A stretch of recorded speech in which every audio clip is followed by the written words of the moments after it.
Hello and welcome to Theatre and Tonic for a really exciting Q&A today with writer and actor Ian Hallard. Thank you very much for joining me today. So to begin with, can you share where theatre kind of began for you? Well, I guess it was just going to Panto. I'm not from a theatrical background. My family didn't really go to the theatre, but they would take us to the Panto every year. So it was that really. And then as I was growing up, I obviously did school plays and then like Saturday theatre clubs. I mean, nothing like young people have nowadays with all the different academies that they can go to. But I did that all through kind of school. And then always thought it would be a kind of hobby and that I'd go and get a proper job. And then went to university and then realized I couldn't think of a proper job that I wanted to do as much. And my dad, bless him, in a complete role reversal of what's supposed to happen in this scenario where they're supposed to warn you off going into the business. He said, well, look, don't end up middle-aged and bitter because you never tried it, give it a go. So that's what happened. I think it's quite interesting that you said that, you know, a lot of it kind of, you went to pantomime, and it seems to be quite a popular kind of way of people being introduced to, you know, the industry. And why do you think that is? Why do you think many families go to the pantomimes, and what do you think about it kind of draws people in, do you reckon? I think it's a British tradition, isn't it? It's a uniquely British tradition, although it has slightly it's slightly starting in other countries now. I know LA has its annual panto now, and South Africa also has sort of pantos. But so I think it's just something that families do at Christmas, particularly when you've got bored kids that you have to entertain somehow. It's like, what can we do? I know an afternoon will be taken up by just taking them to the panto, and we can kind of sit there and that. And which is why, I mean, I do panto every year, and that's why I think it's really important. And I think it's been interesting in the last 10 to 15 years, helped an awful lot by the fact people like Ian McKellen did panto at the Old Vic, that the slightly sneery attitude towards it within the business is changing and has changed, and people are actually realizing that it's an art, it's an important art, and it's hard work, and it takes a certain level of skill. So I think I think it's that's why I always feel that it's really important that when I do it, and when companies that I worked for, that it's done well and with integrity and polish, and it's not something that's just done lazy, or people just go, oh, it's only panto. I really don't like that attitude. Absolutely not. And obviously you have been on the West End and done stuff on the TV too. You've had such a big career. So what kind of made you turn to writing, like for your kind of professional development, I suppose? Well, I've sort of been an unofficial script editor for my partner for kind of 20 years now, and everything, because he's a writer and actor, and then so everything that he writes, I kind of look at and give him my thoughts and feedback. And we did a few episodes of 𝗘𝗺𝗶 together for ITV that I was a script associate on, and then we co-wrote one of those together. So people had asked over the years, oh, had you ever thought about writing yourself? And my response was usually, I don't know if I've got any ideas. I think I'm more of an editor than a writer. And then 3 years ago, I had an idea. So I thought, all right, well, I'll sit down and I'll write it. And I did it completely secretly. I didn't tell Mark, my husband, that I was doing it. I thought, I'll write it. I'll get to the end of it. If I think it's okay, I'll send it to him. And I knew I could trust him enough that he would say that he could read it, and he would say, look, I love you dearly, but this is terrible. Delete it and never show it to anyone again. And thankfully he didn't say that. So that gave me a bit of confidence. And then I kind of had a few more ideas. So I've written 5 things now, but I don't have any more ideas now. That's it. So I think my writing career, well, we'll see. Never say never. But my writing career sort of spanned summer 2019 to about now, summer 22, and that's it. So we'll see. If I have any more ideas, we'll see. But that's the trickiest thing. Yeah, I mean, it must be really hard because it's kind of building on an idea. I guess it's like a really small idea, and you have to kind of expand on that, don't you? Well, the thing that put me off for years was just that thing of, I built up in my head, I thought, okay, first of all, you have to come up with a subject that hasn't already been sufficiently covered, or that somebody hasn't written about. And then you have to have the confidence to say, not only that, but I am the person uniquely placed to tell this story well. And then I just slightly got over myself and said, well, okay, well, we'll give it a go. Yeah. Would you ever go back into acting though, do you think? Do you think you'll ever like kind of take the writing hat off and go back into doing stuff? Or oh yeah, God, no, I've not retired. I'm still still very much out there and available. And in fact, the first thing I wrote was for myself. It was like, okay, if I'm going to write something, I want something that I'm going to be in. And it was only kind of subsequent things that kind of I thought, well, there isn't really a part for me in this, or I don't really want to do it. I want to be very much the writer here. So no, I'm still very much hustling and available for work. I guess though, in a way though, because you know, in kind of the industry, you kind of need to keep adding strings to your bow, don't you? So I guess kind of writing is very much about adding another string to your bow, essentially. Yeah, I think so. And I think, I mean, it's tricky because you do get a certain, you can come across that certain attitude of, so you've got to choose, you've got to do, you can't do both, you've got to be one or the other now, and like tell us which it is, and you kind of pigeonhole yourself. But more and more, I mean, particularly younger actors coming into the business, most of them are writing and creating their own stuff, because obviously there's just, and since COVID as well, the opportunities are even fewer and further between. The producers are, it's still a tough old world out there. So if you can create some of your own content and either put it on YouTube and get your name out there that way, then it makes sense to do that. And I do feel slightly, I can understand people who are just writers, just in inverted commas, feeling a little bit aggrieved, going, God, these bloody actors all coming in now, they're kind of taking all our work. But I think, having acted for 25 years, one of the things that I was fairly confident about was that I knew that I had a very good idea that I could write dialogue. You know, after this length of time, as obviously when you look at a script, you go, okay, well, this is easy to say, or this is good dialogue, this makes sense, and it's not clunky. And I kind of thought, well, I think I can do that at least. And then the other thing is then it's kind of structure and plot and all those other fundamentals and basics as well. So but we'll see. Other people may disagree. I mean, like you said, do you feel like the pandemic is still kind of affecting the industry massively, probably more than people kind of acknowledge? Yeah, I guess. I suppose it depends who, because certainly like there are still articles in the Stage from kind of alarmed producers basically saying, look, things really haven't returned to normal. And even at the moment, I mean, we're in another wave now. I mean, there are still shows being cancelled and actors being off and people having to go on as emergency covers with script in hand.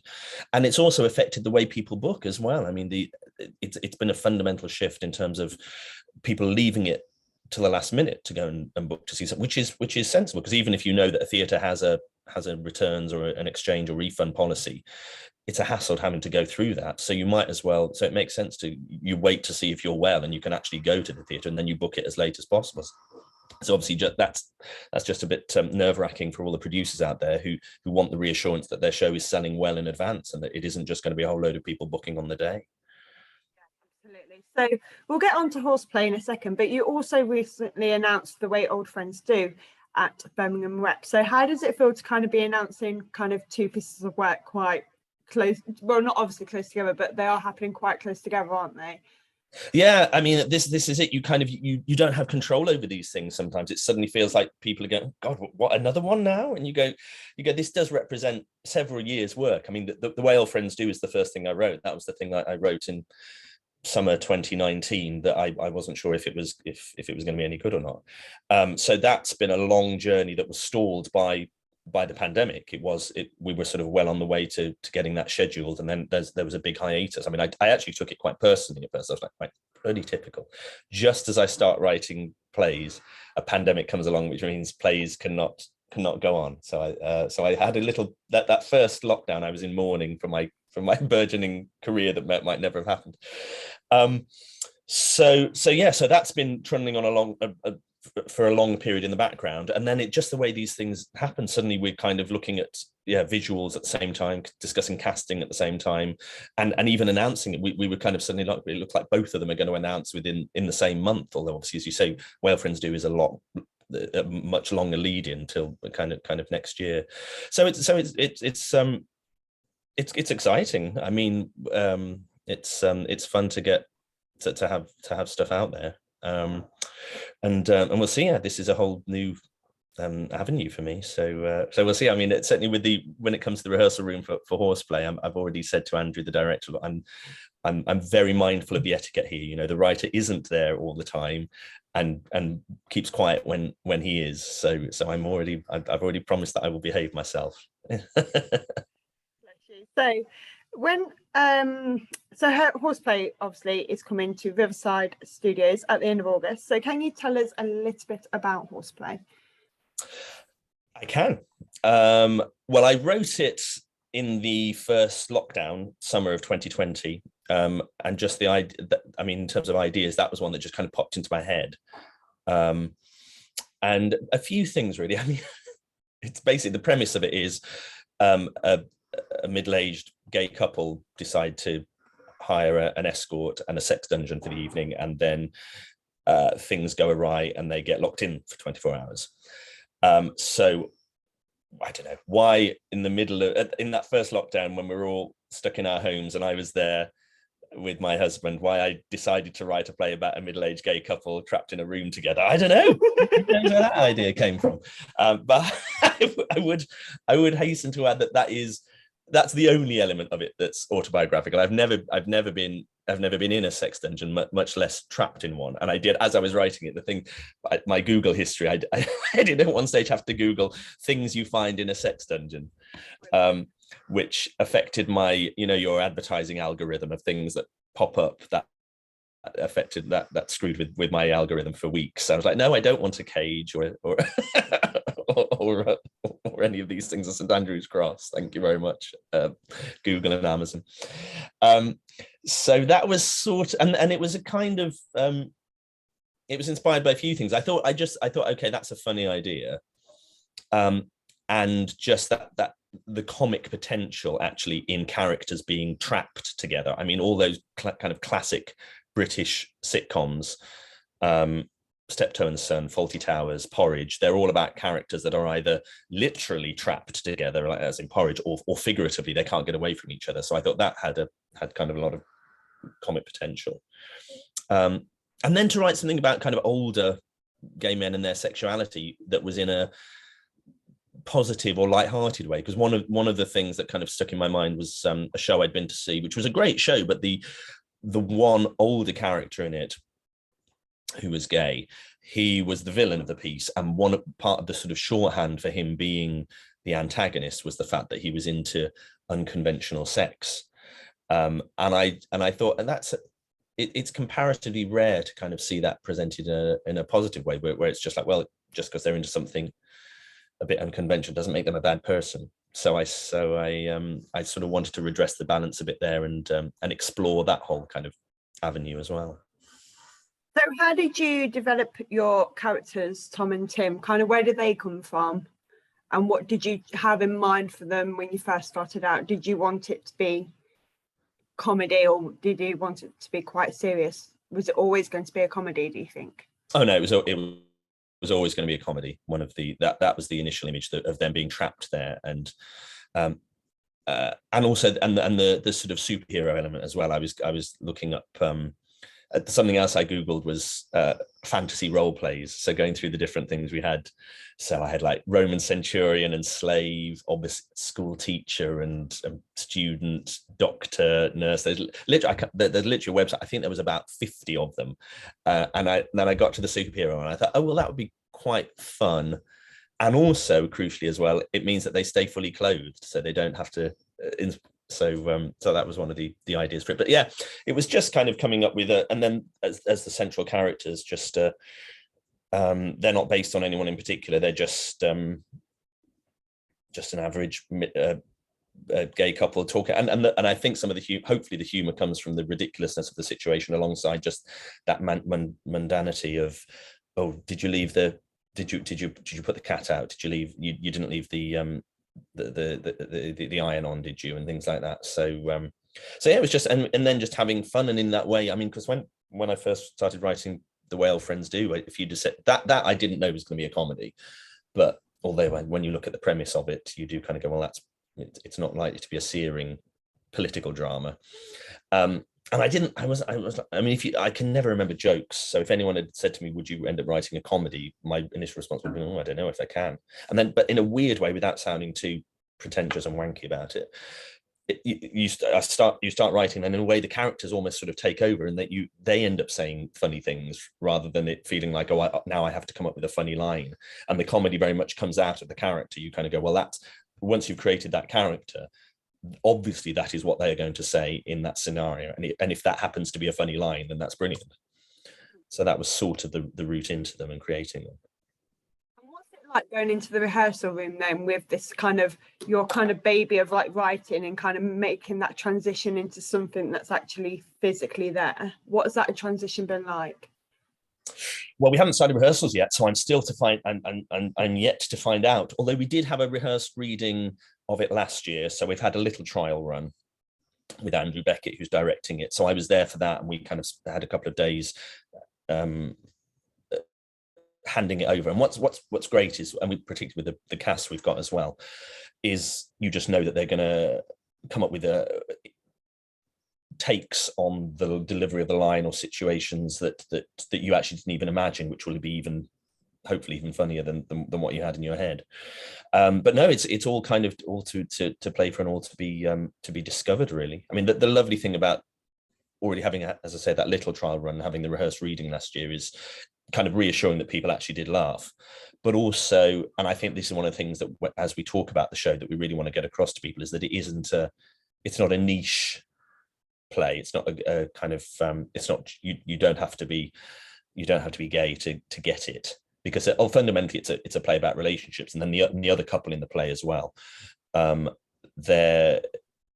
It is just about negotiating those things, and it's a funny situation. What was lovely is that we had audience members last year of all genders, sexualities, ages, well, maybe not all ages, over 16, all laughed and all got it, and all found it funny as well. So yeah, I'm really excited about getting into the rehearsal room and seeing, and the cast are really excited about it as well. And we've sort of been emailing them, and they're really looking forward to kind of getting in, because I think as when I was writing it, when obviously we didn't even know if there would be a theatre industry at the other side of it, but I kind of thought, well, if there is, people are going to want to have a laugh, and that's what this play provides, so I am told. So. Brilliant. And as a writer then, do you kind of have any input on what it looks like visually in terms of sets and things like that as well, or have you kind of had to pass that on over? Have you had quite a big input into that? Well, it's a collaborative process, but one of the lovely things is about gathering your team together is, because I've known Andrew for nearly 10 years. I first met him when I was directed by him, Andrew the director, Andrew Beckett, and also David Shields, who's designed it. I've known him for that same length of time as well. So it's gathering that team around you who you trust, and you think, okay, they get it, they understand what this is. But then obviously there's conversations with it, but David has absolutely nailed it. I mean, the set design is brilliant. It's just what I imagined. The costume designs are absolutely brilliant, and exactly what I had in my head. I mean, there's quite a detailed description in the script, so there's a lot of information for that to go on. It's a literal set. I mean, one of the other challenges that I thought when I wrote it was actually I wanted to, because some of the other things I'd written had dotted about in kind of time and space. So whereas I thought, well, okay, I want to write something that is just set in one place over one period of time, which means that obviously a set designer can build a literal set rather than having to do something representative, because you're going to lots of different locations. And that's what David's done. So no, I've definitely been involved in those discussions, but mainly to just go, yeah, that looks brilliant. That's exactly what I had in my mind. Has any of the process surprised you when you've been kind of developing it into something more physical? Has there been something that you haven't thought about that's come along? Not yet, really, I don't think. I mean, I think that may well happen more when we're in the rehearsal room, because there are a couple of moments in the in the script where I've sort of gone, I don't know how they're actually physically going to realize this. You know, it's the kind of thing that if it was on TV, you could do it with when you could do it a lot more easily. But in the physical moment of it, there's some physical comedy and some physical stuff that you kind of go, don't know how they get. But I just hand that over to Andrew and say, well, that's not my problem. That's the director's problem to realize that. So we'll see. I mean, and I'm very we may have to compromise a little on that. I've said I appreciate it might not be practically or due to the laws of physics above everything else. I don't want to give too much away, but to have that happen at that particular moment, but we'll see. Nothing so far, no major compromises as yet, but it's early days, you know. Absolutely. And I believe you are announcing the cast today. Yes. When I think it has been announced. Oh, I haven't looked yet. To be fair, I've been that busy doing questions this morning. I was like, I need to have a look properly. Well, so, because I mean, this when are you putting this up? When are you posting this? I'm going to put it up either tonight or tomorrow. Okay, then it has been announced. Okay, so you can tell us a little bit about the cast. It'd be nice to talk about, you know, kind of who they are and kind of what you think they'll bring to the roles. Yeah, very much. Well, the lead, Tim and Tom, are played by David Ames and Jake Maskell. David, probably best known from Holby City, and Jake, who was in EastEnders several years ago and is more recently in The Royals with Elizabeth Hurley, who are both, I know David a little. I've met Jake in this kind of process, but both really lovely blokes. Both gay men. Which wasn't an essential part of the criteria. It's not like I'm not a fundamentalist about this. I know there's a lot of discussions about representation and how and authenticity. So all along we were like, well, no, it's the best person for the job and the person who feels right for it. But I don't think it's a coincidence that we have ended up with two gay men playing those roles, because they do have there is a shorthand and an understanding that you go through it, and they're both really lovely, funny actors. I can't wait to see them get to grips with it. And then our escort is played by Matt Lipinskis, who is also a former EastEnders alumni. And actually, I didn't realize this until after they were cast, but he and Jake both, they actually played distant cousins in EastEnders. They're both part of the Moon clan. They weren't on the show at the same time, so I don't think they've ever met. But that's going to be fun. And Matt just absolutely kind of got it, and he looks the part completely, and he's going to be very funny as well. And then our cast is completed by Stephanie, and I should have checked how to pronounce her surname, Siadatan, I think it's pronounced, but I apologize, Stephanie, because I need to check. I will find out for definite exactly how it's pronounced. And Nick Sampson, who is a stalwart of the National Theatre. Nicholas Hyton has used him for numerous productions over the years. He's a brilliant, really classy actor. So the two of them are make up our other roles in the show without giving too much away. And they're really fantastic. I can't wait to get them around the table and hear the lines, because we were laughing at in the auditions in spite of it, hearing the same pieces over and over and over again. So hopefully there'll be a freshness there, and I think it's really interesting that you got the representation though without realizing it, because actually now, like you said, they will add on a kind of personal understanding of probably those characters more than maybe someone that's, you know, straight, essentially. So that's really interesting. I think for straight actors as well, I think they can, many of them, they're very aware of that conversation as well, and a lot of them actually don't feel uncomfortable, not with playing a gay part, but actually feeling that, okay, this is not my story to tell, and I don't know if I should be doing this. And I think that there's a danger that actually could, as I don't fundamental, I'm not a fundamentalist about that, but I think it could unintentionally end up inhibiting them if they kind of feel that that's the way it goes. And I think it's interesting. I think sometimes it's more it's when it gets into camp or effeminacy, I guess, being played by gay characters. Because when I did Boys in the Band 6 years ago now, 6 years ago, we didn't have we had several straight actors playing gay characters, but they did it brilliantly and completely authentically, and it was just they were cast because they were the best people for the role. But I think particularly when it's not impossible to find an actor who can do that kind of camp performance, heightened performance, if you like, because Andrew Garfield in Angels in America, yeah. I'd gone in prepared to be a little skeptical because I've seen straight actors particularly doing those big camp roles in the past and gone, I'm sorry, I just, as a gay man, I don't believe you. You're not a bad actor. I just don't think that there feels something forced or inauthentic about that performance, which I didn't feel at all with Andrew Garfield. I thought, no, I absolutely buy it. And as a result, it didn't feel like a parody or that you were sending it up. It felt like a truthful performance, and I'm that as an audience member and that's all I ask for. So I had no issue with that at all.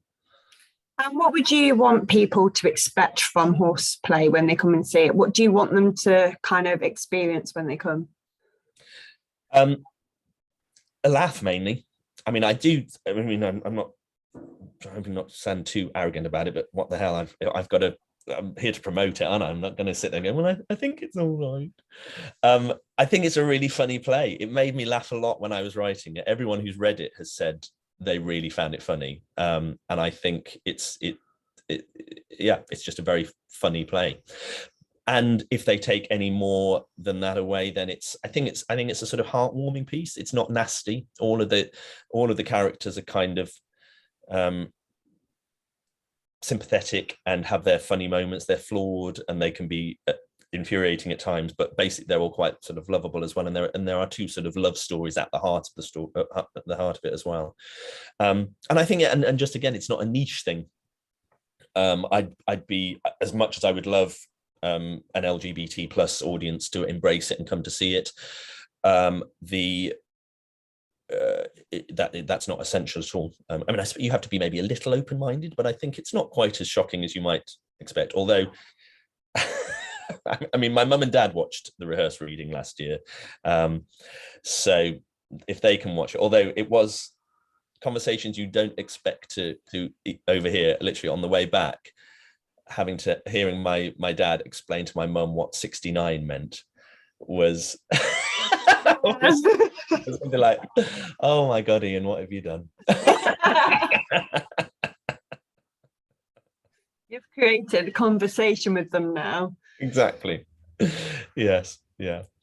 Mum hasn't been sharing it quite as widely on her Facebook stream as she. I think she feels like the Whale Friends do is a safer bet to tell all her friends about. This one she's a little more circumspect with. I'm hoping most of it goes over her head. I really am. Let's hope so, hey? Oh man, you're going to get so many questions from her, aren't you? You know it's going to happen. No, my mum will just bottle it up and go, I'm not going, I don't understand, but I don't really want to. It's fine. It's a brilliant play though. Oh, it's absolutely brilliant. So Ian, where can people find out more about Horseplay and where can they book their tickets? Well, it's on at the Riverside Studios from the 30th of August to the 24th of September. So the Riverside Studios website, which is, I should have checked this in advance. I'm pretty sure it's just riversidestudios.co.uk. But if it's, yes, it is. And then upcoming events, theatre shows. We're in Studio 3 there in the autumn. Sounds amazing. It sounds so much fun. When I read up about it, I was a bit like, but now I'm like, no, it actually sounds really good fun. And I think that's all we need at the theatre sometimes. It's just a good old laugh, don't we? And something that's a bit more laid back and not so emotionally like driven or whatever. Yeah. No, I mean, I think the characters are real and they're kind of it's not cheap laughs. A lot of the humor comes out of those relationships, and I think that's one of the things, as I say, that people were relating to, the fact that there's Tim and Tom are very much archetypes within a relationship, and I think everyone was kind of going, oh well, I'm more of a Tim, and they go, no, you're not, you're a Tom, out of that couple. So, and I think that's universal. That's whatever sexuality or gender you are, those things fit. So I think so. I mean, who knows? We'll see. We'll unleash it on the world and see what they make of it. But I've been really touched by how positive everybody on the team has, and I don't think they're just saying that to blow smoke up my fundament, but we'll find out. Thank you so much for your time, Ian. I really appreciate chatting to you, and I think people really need to book their tickets to go and see Horseplay, because it just sounds really great fun. I would agree.